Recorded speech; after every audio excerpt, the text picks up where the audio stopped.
do Instituto FASTEF, como vocês estão? Meu nome é professor Eduardo Maciel e nós estamos hoje iniciando um novo módulo e, sem dúvida nenhuma, será um módulo muito esclarecedor no nosso curso de teologia.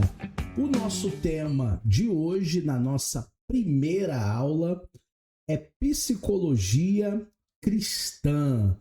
Professor Eduardo, existe algum tipo de correlação da ciência psicologia com a fé?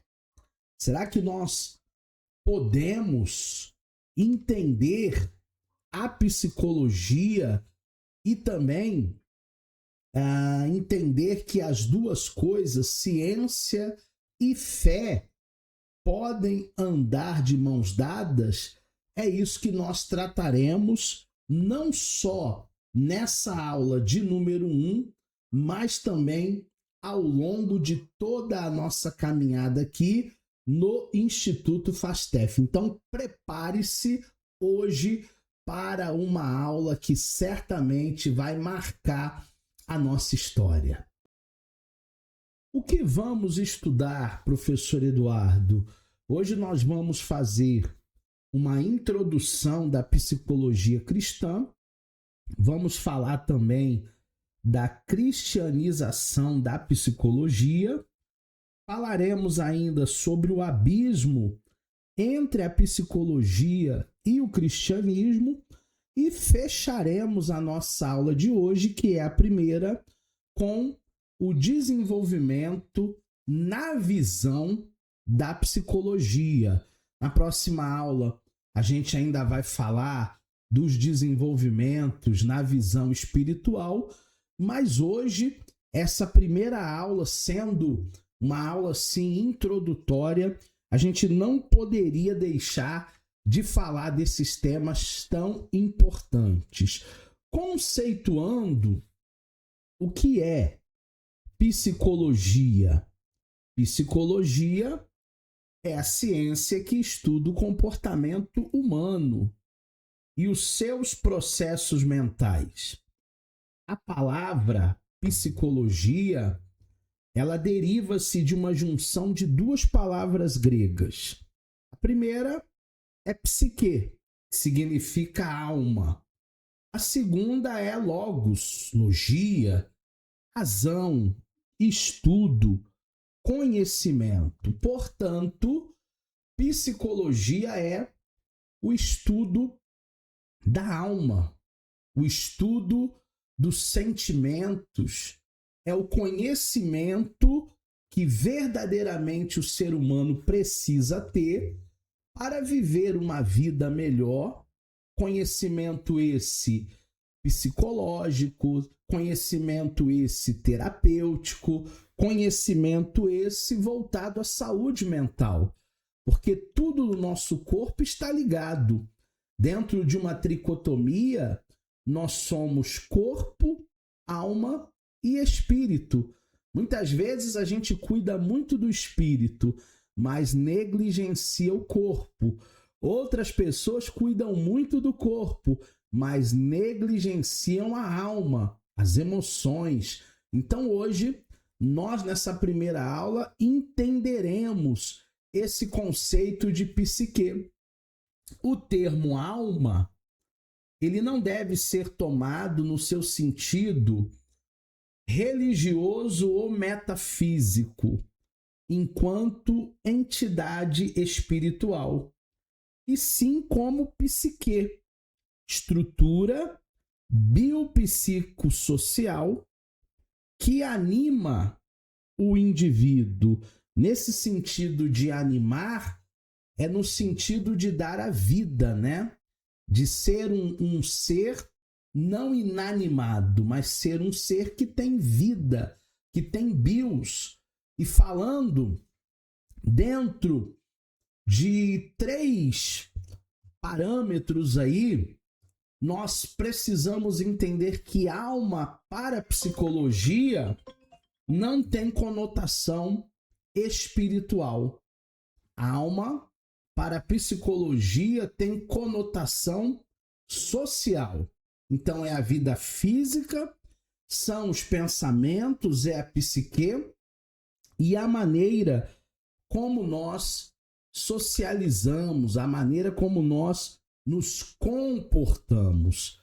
Partindo desse princípio psicológico, nós podemos concluir que a psicologia ela estuda o que motiva o comportamento humano, o que sustenta, o que finaliza e também os seus processos mentais que passam pelas sensações, pelas emoções, pelas percepções, pela aprendizagem, pela inteligência e tantos outros fatores, desde a concepção do indivíduo, que nós chamamos de vida intrauterina, até o dia que ele partir deste mundo.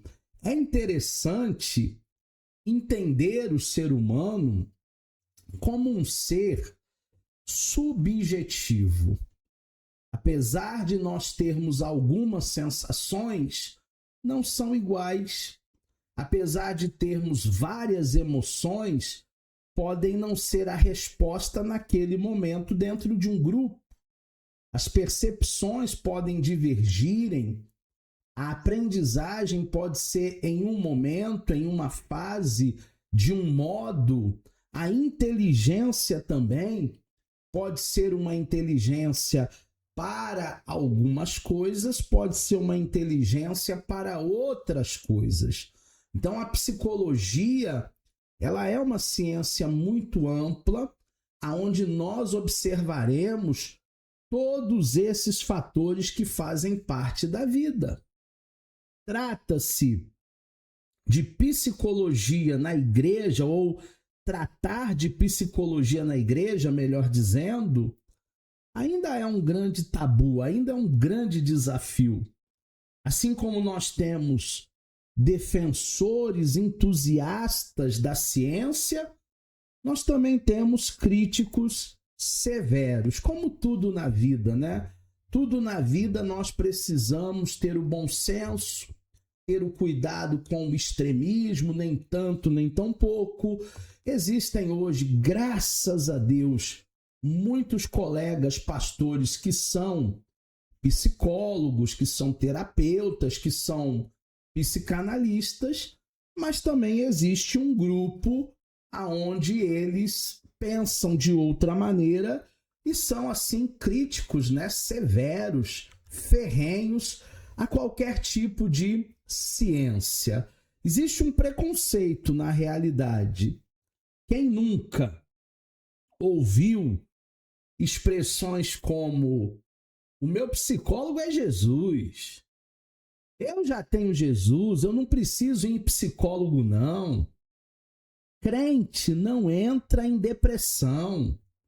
Sabe o que é depressão? Depressão é falta de fé, é pecado na vida, é opressão maligna. Você já deve, como eu, ter ouvido pessoas falando dentro de um pressuposto, dentro de um preconceito, frases como essa. Uma vez eu estava num congresso de adolescentes e o preletor da noite disse assim: terapia é joelho no chão. Psicólogo, psicologia é dobrarmos os nossos joelhos. Claro que naquele momento ele foi infeliz, porque ali talvez naquele congresso existiam profissionais da saúde mental e na realidade nem todos os problemas é de ordem espiritual. Eu costumo dizer nas minhas aulas de psicanálise clínica, né? Inclusive, se você ainda não conhece o nosso curso de psicanálise clínica, você pode conhecer, porque no Instituto Fastef você vai ter o curso mais completo de psicanálise clínica e institucional. Então, eu falo sobre a psicanálise clínica com toda a certeza que vocês vão amar esse curso. Tem gente que é apaixonada pela psicanálise, assim como eu.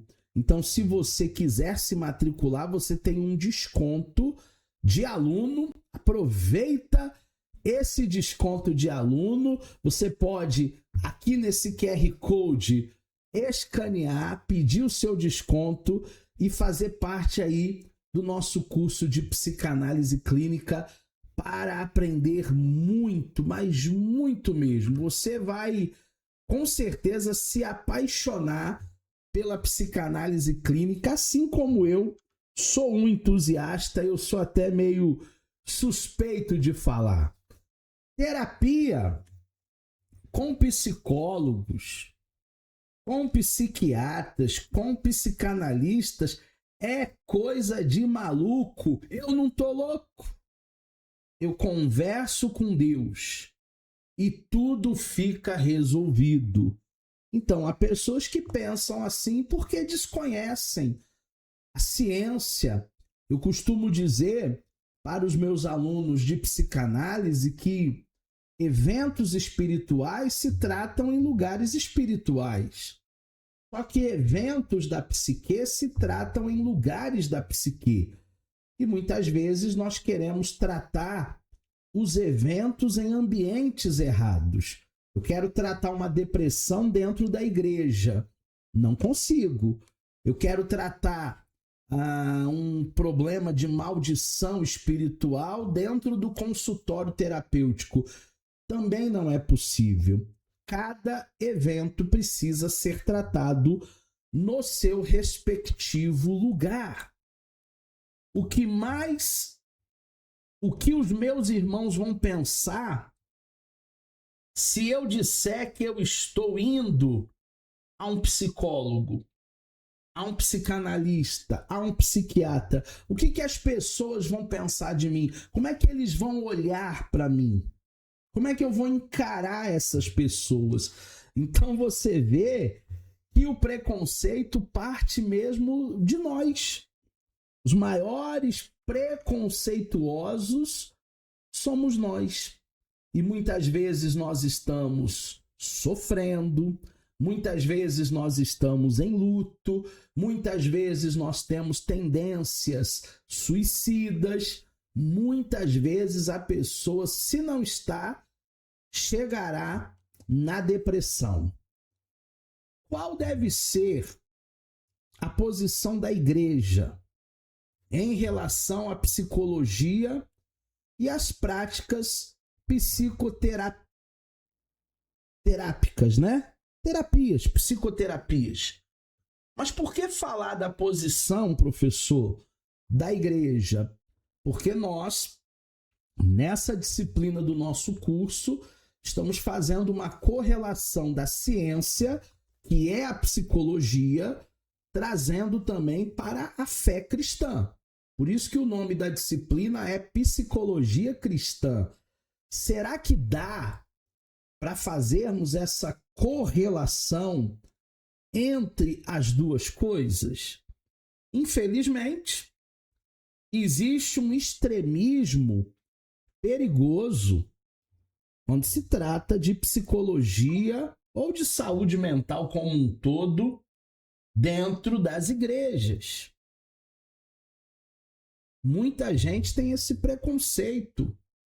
Ao mesmo tempo em que há uma demonização da psicologia por alguns irmãos, alguns crentes, alguns pastores, há também um enaltecimento exacerbado de práticas terapêuticas em muitas igrejas. Estamos falando aqui de extremismo, tá? Gente que diz que psicologia não presta para nada, que Deus cura tudo, e outros que dizem que a psicologia cura tudo, inclusive no ambiente eclesiástico, inclusive no ambiente da igreja. Não é bem assim, né? A psicologia não resolve todas as questões, principalmente questões de ordem espiritual, e também a oração, o jejum e a palavra não resolverão se o problema não for espiritual, se o problema for físico, se o problema for emocional. Existem, então, benefícios, mas também existem prejuízos a essas práticas. É difícil a gente entender a psicologia sem conhecermos o universo no qual a psicologia está inserida e sem desmistificá-la das práticas místicas infiltradas em diversas correntes teológicas. O grande perigo que eu vejo é alguém pegar uma técnica psicanalítica, alguém pegar uma técnica da psicologia e começar a misturar as coisas, fazendo como, por exemplo, nós temos relatos de alguns encontros, de alguns sítios, né, onde fizeram regressões e a pessoa entrou ali num estado de transe e depois não conseguiu sair, porque não havia um profissional ali capacitado. Eram só pessoas mexendo nesse arcabouço chamado psicologia, mas como não são psicólogos, como não são treinados, misturaram muito as coisas, né? Misturaram muito psicologia, saúde mental, psicanálise com fé. A ideia não é essa.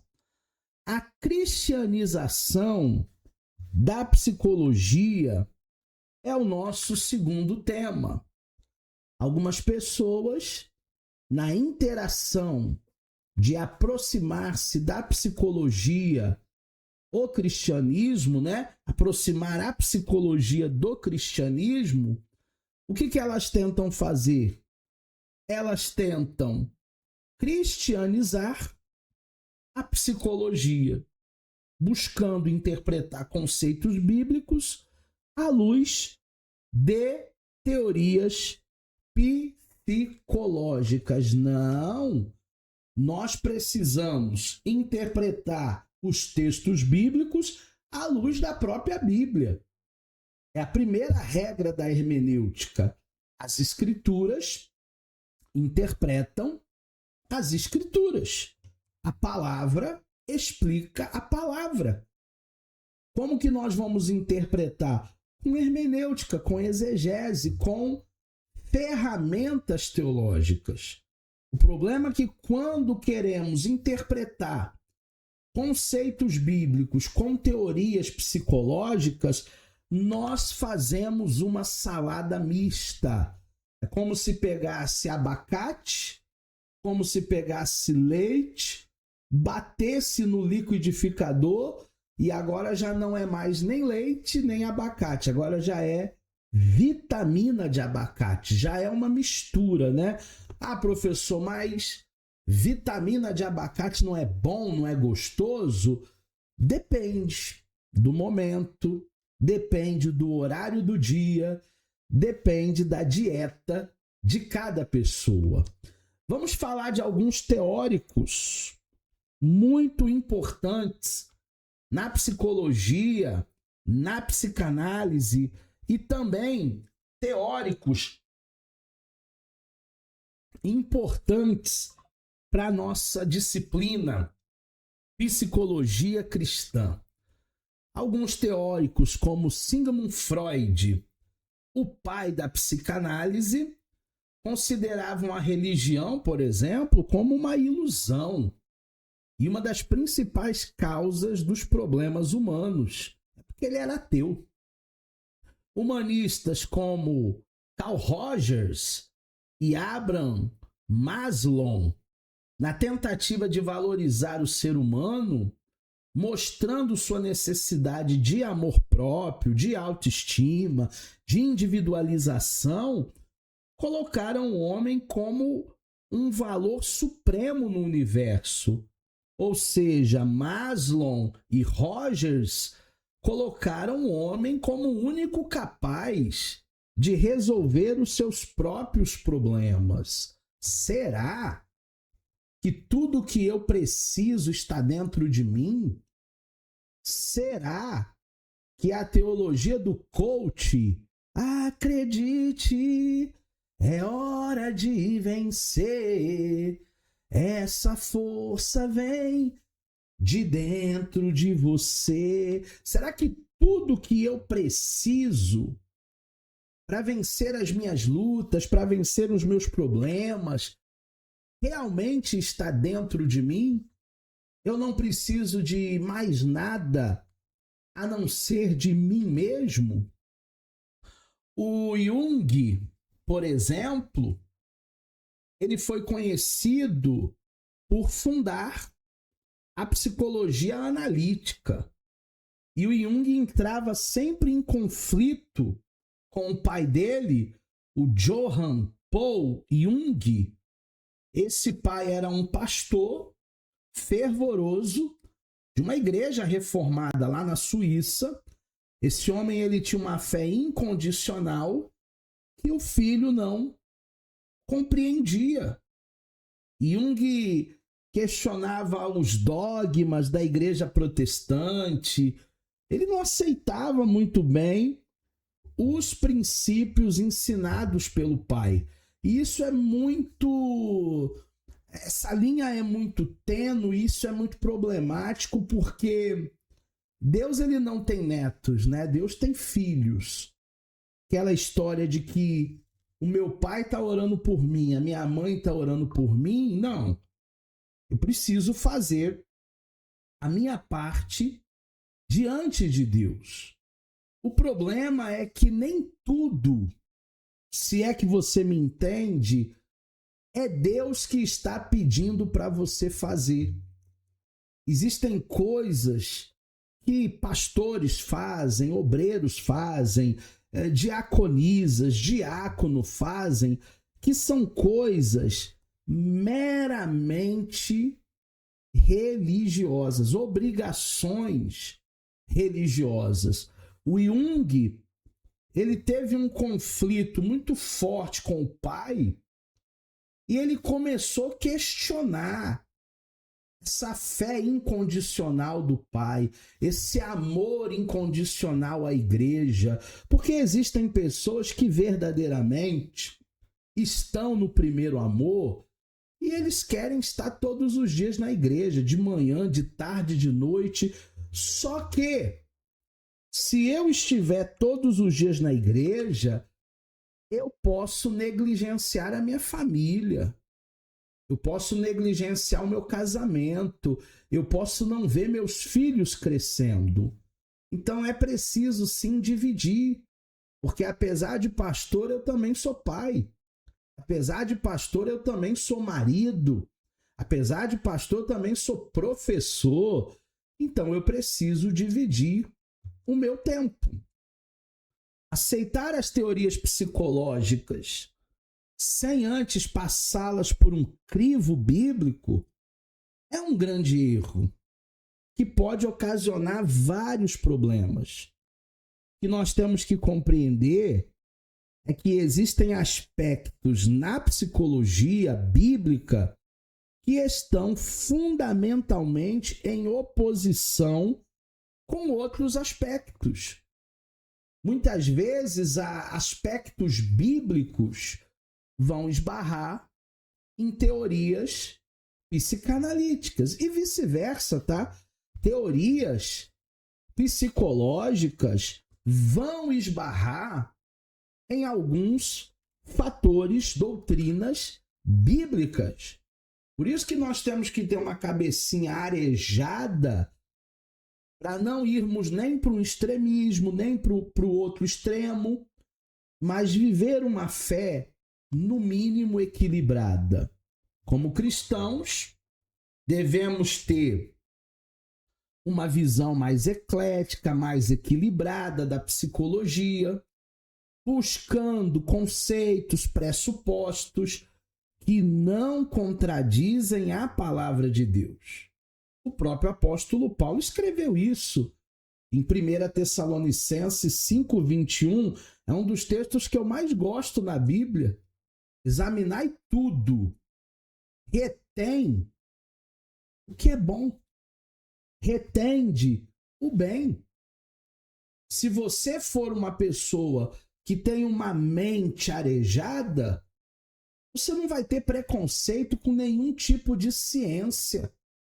Ao contrário, você vai conseguir transitar em várias ciências sem um fanatismo, sem um ceticismo, com a cabecinha arejada, para não se tornar uma beata, um beato, para não começar a demonizar tudo, ou também acaba endeusando tudo.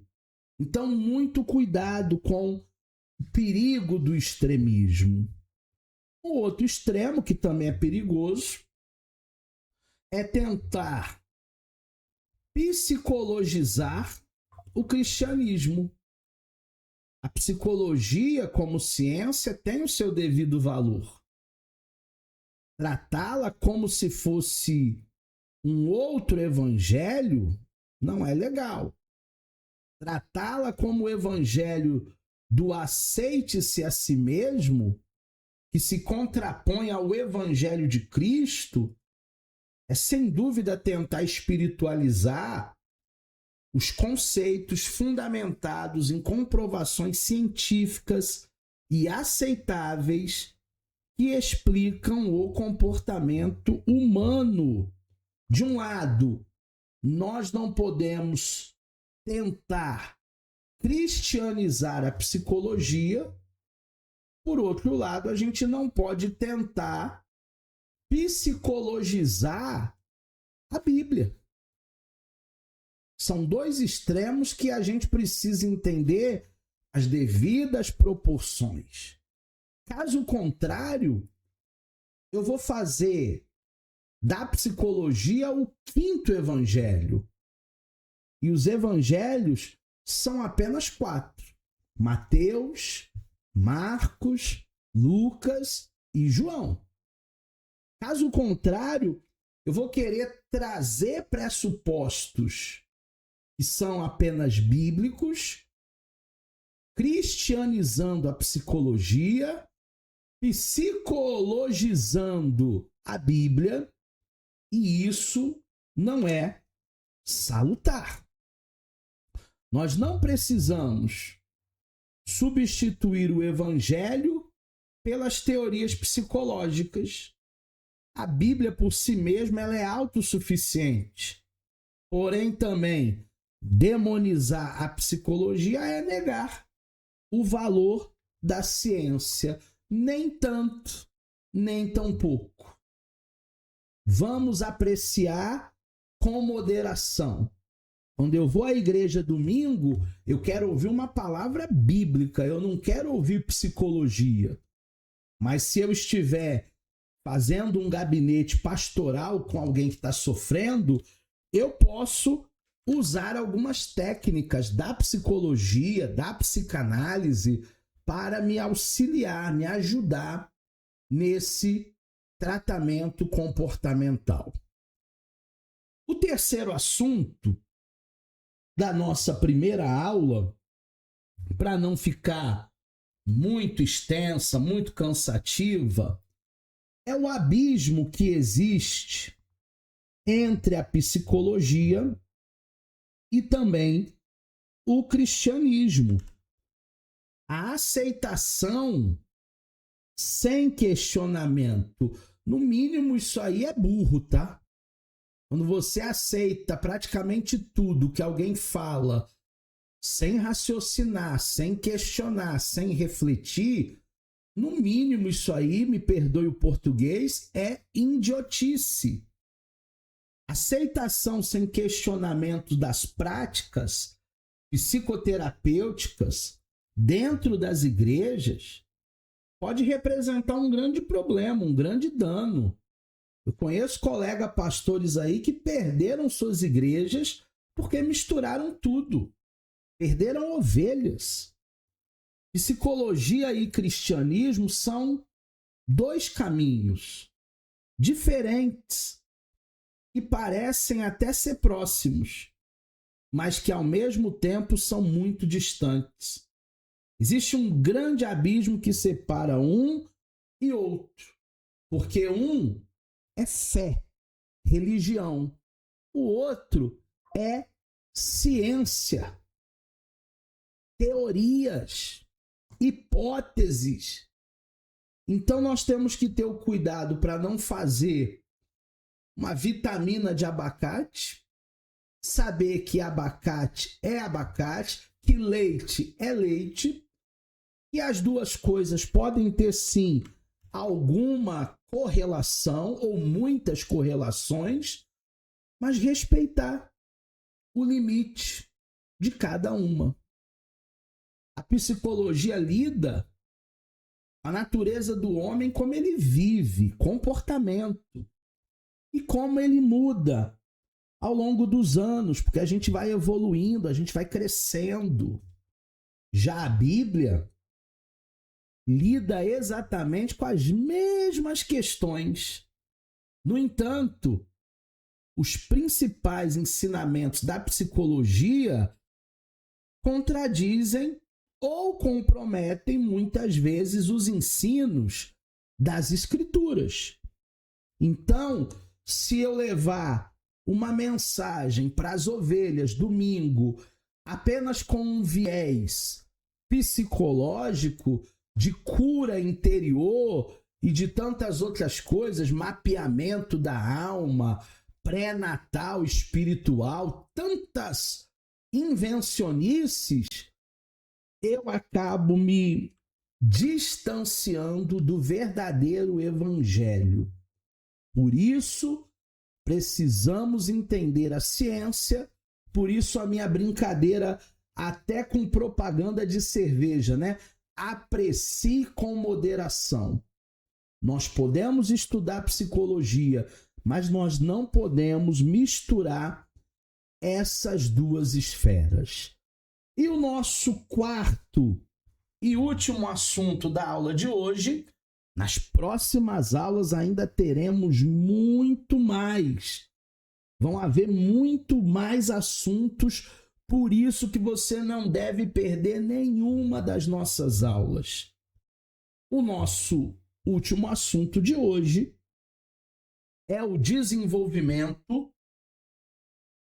humano na visão da psicologia. Semana que vem eu falo na visão da fé, na visão do evangelho. Mas hoje, como é uma aula introdutória, como nós estamos conceituando, hoje será na visão da psicologia. A psicologia estuda o homem.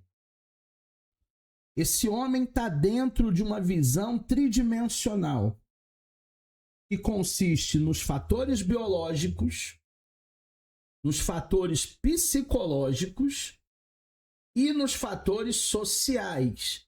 Lembrando que ainda não entramos na área mística, religiosa. De acordo com a psicologia, o comportamento por fatores hereditários, somáticos e socioculturais. Hereditário que passa de pai para filho, somático, aquilo que o teu ambiente lhe proporciona, sociocultural, aquilo que você vai aprendendo ao longo dos anos.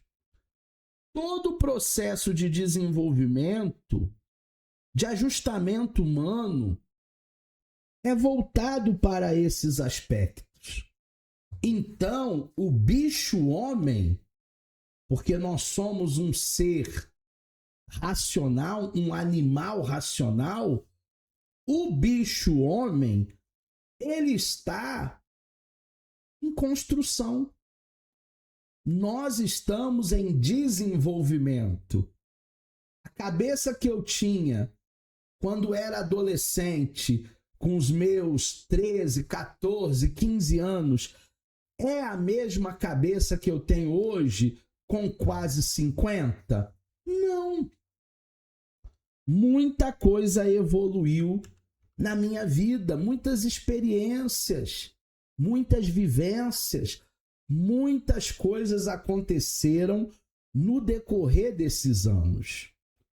Como a psicologia, ela não considera a parte essencial do espírito humano, não é objeto de estudo da psicologia o lado espiritual, ela converge com toda a sua prática ao bem-estar físico.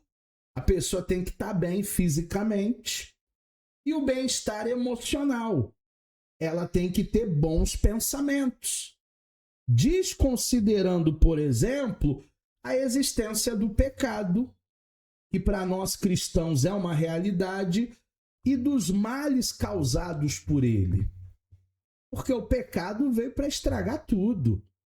Como nós conversamos lá em Hamartiologia. O pecado estragou, o pecado roubou a comunhão que o ser humano tinha plenamente com Deus. Então, a psicologia não vai pensar nessas questões espirituais, dogmáticas, religiosas. Não é preocupação da psicologia o espírito humano.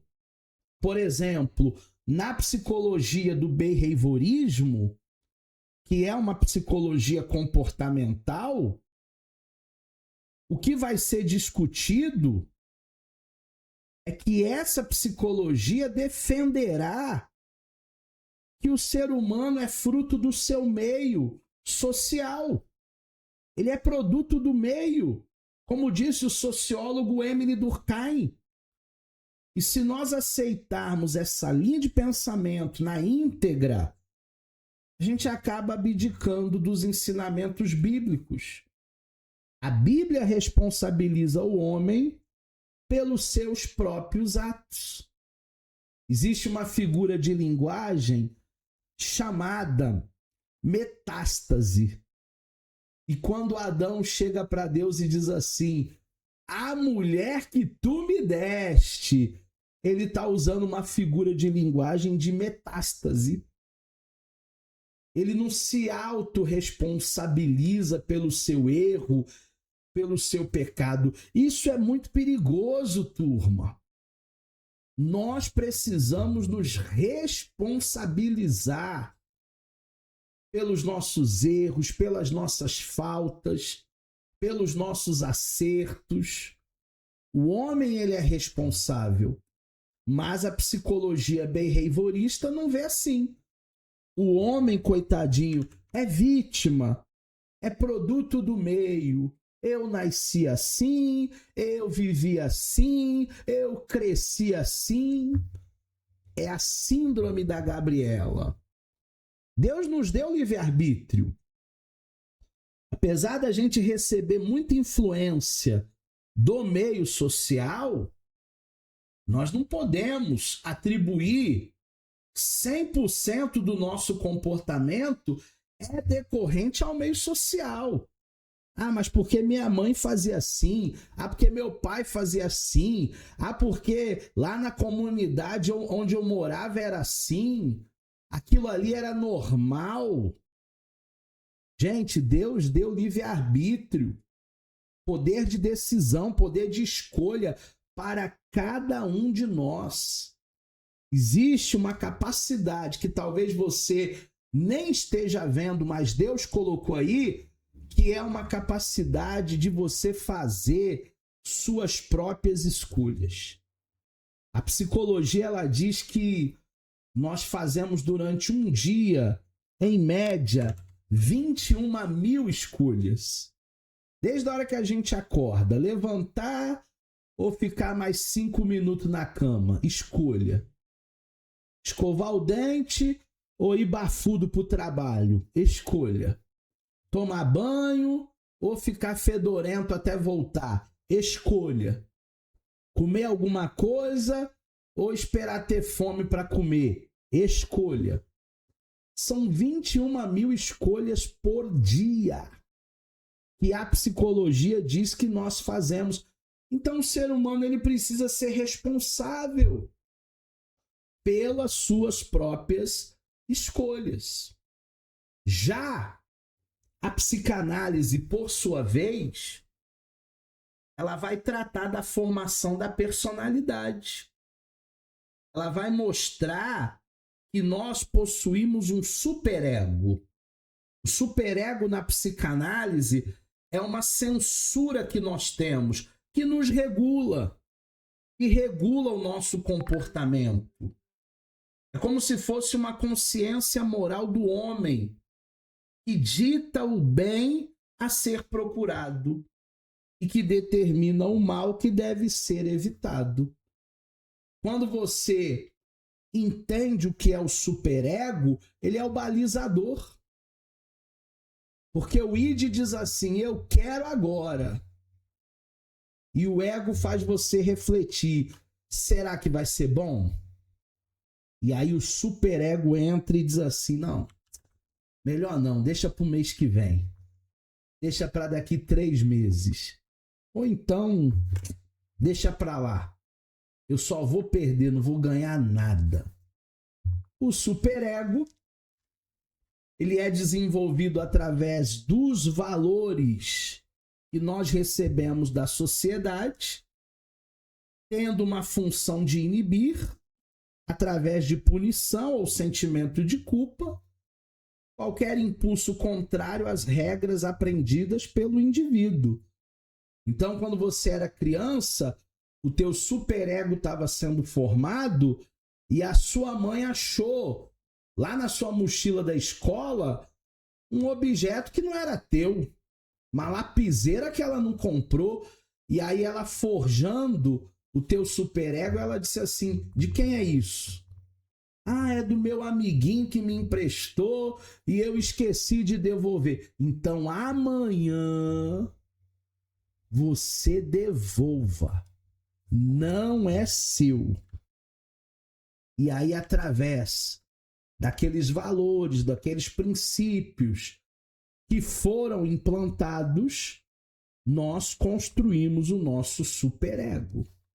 Para a psicanálise, se nós aprendemos que algo é errado, a gente se sente culpado por termos infringido as leis, as regras e as ideias da nossa consciência moral.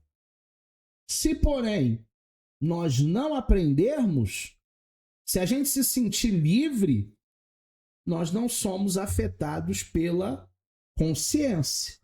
Então, se o Espírito Santo não te condena, vai que vai. Agora, tem muitas coisas que o Espírito Santo diz que não é para mim, não é para você. Tudo é lícito, mas nem tudo convém. Posso ir em qualquer ambiente, mas existem ambientes que eu deveria evitar. A psicologia tem o seu devido valor ao tratar de questões emocionais, quando, no entanto, os problemas estão relacionados com a parte espiritual, ou seja, quando são desenvolvidos por um comportamento pecaminoso do indivíduo, então, nesse caso, a psicologia se torna ineficiente. Com toda a psicologia, com todo o avanço da psicologia, se nós trouxéssemos hoje para 2026, 2027, 2028, 2030, Caim e Abel, com toda a psicologia que nós temos hoje, provavelmente Abel cometeria o mesmo erro. Porque ele foi alertado. Deus disse para ele, Caim, o pecado jaz à porta. Então, existem casos específicos, se é o poder do pecado, a psicologia não vai poder fazer absolutamente nada. Como aprendemos na psicanálise, foram as próprias escolhas do ser humano.